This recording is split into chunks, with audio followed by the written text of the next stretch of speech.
Kara delikler gerçekten birer delik midir?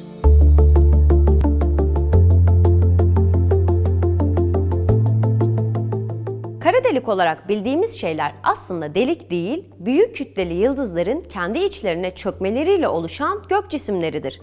Etrafında ne varsa yutabildiği için renkler de dahil siyah renklidirler.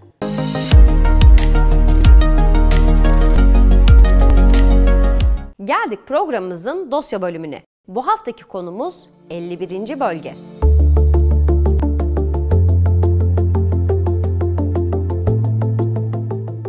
51. bölge, Nevada'da yer alan Grom Gölü'ndeki bir askeri eğitim sahası.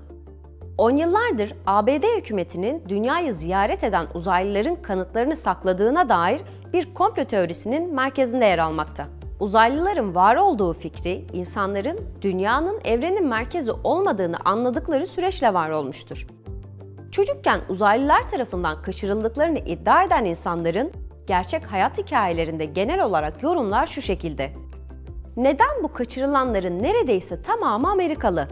Bu davacıların başına travmatik bir şey gelmiş olma ihtimali yüksek olsa da hiçbirinin dünya dışı varlıklar tarafından kaçırıldığına dair kesin bir kanıt yok. 51. bölgede bir uzay gemisinin bulunduğu fikrinin kökleri New Mexico Roswell'da 1947'de bir çiftçinin tarlasında ne olduğunu anlamadığı bir malzeme bulmasıyla başladı. ABD ordusu önce bunun bir hava balonu olduğunu iddia etti. Ancak yıllar sonra bunun aslında atomik bir patlamadan gelen ses dalgalarını tespit etmek için çok gizli bir askeri projeden kaynaklandığını kabul etti. Sadece birkaç yıl sonra o zamanlar gizli olan 51. bölge ilk casus uçaklarını test etmeye başladı. Yerel sakinler bu yüksek irtifadaki uçuşları fark etti ve onların UFO olduklarını dillendirmeye başladı. Daha sonra 1989'da fizikçi Robert Lazar, modern komplo teorisinin kalbinde yer alan 51. bölgede uzay teknolojisi üzerine çalıştığını iddia etti. Diğer önde gelen komplo teorisyenlerinkiler gibi Lazar'ın açıklamaları da süregelen tartışmaları yeniden ısıtıp gündemde yer edinmeyi başardı. Öyleyse evrenin başka bir yerinde yabancı yaşamın mevcut olma şansı nedir? Ve bizi burada ziyaret etme olasılıkları var mı?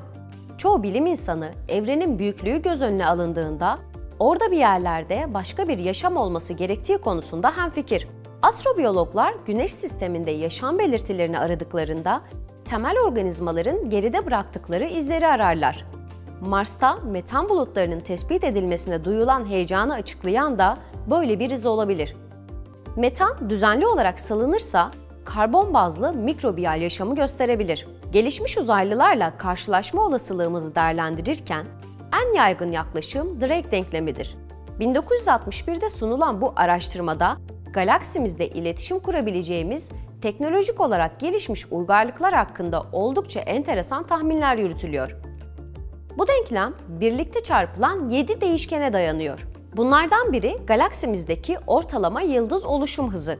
Bu hız oldukça iyi tahmin edilebilir ve başka gezegen sistemlerine sahip yıldızların fraksiyonu üzerinde çalışılabilir. Bununla birlikte yıldız başına yaşamı destekleyebilecek ortalama gezegen sayısını, yaşamın bir medeniyet haline gelebileceği gezegenlerin oranını ve evreni geçecek teknolojiye sahip medeniyetlerin fraksiyonunu içeren diğer 5 değişken tamamen bilinmemektedir.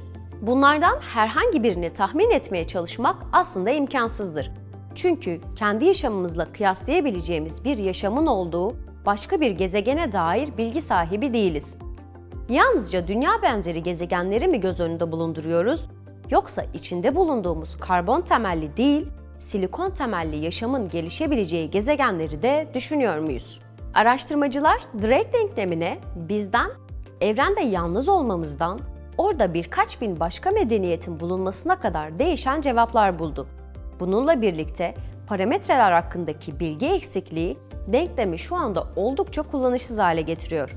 20 yaşındaki Matthew Roberts, "Kurşunlardan daha hızlı koşabiliriz ve uzaylıları da görebiliriz" başlığıyla Facebook üzerinde tüm 51. bölge meraklılarını bölgeyi zorla da olsa görmek üzerine bir etkinlik başlattı.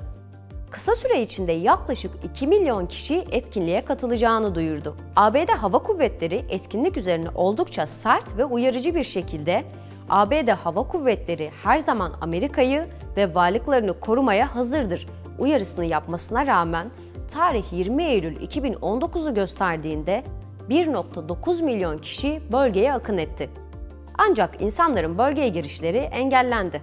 Nihayetinde 51. bölge üzerine yüzlerce şey yazılıp söylendi. Kimi gizli askeri teknolojiler üzerine yapılan çalışma olduğunu, kimi 2. Dünya Savaşı'nda Sovyetler Birliği'ne karşı algı yaratmak için kurulduğunu, kimi de uzaylılarla iletişim kurabilmek için kurulduğunu söylüyor. Ancak hiçbir teorisyenin elinde yeterli kaynak bulunmadığından bölge üzerine yapılan tartışmalar devam etmekte.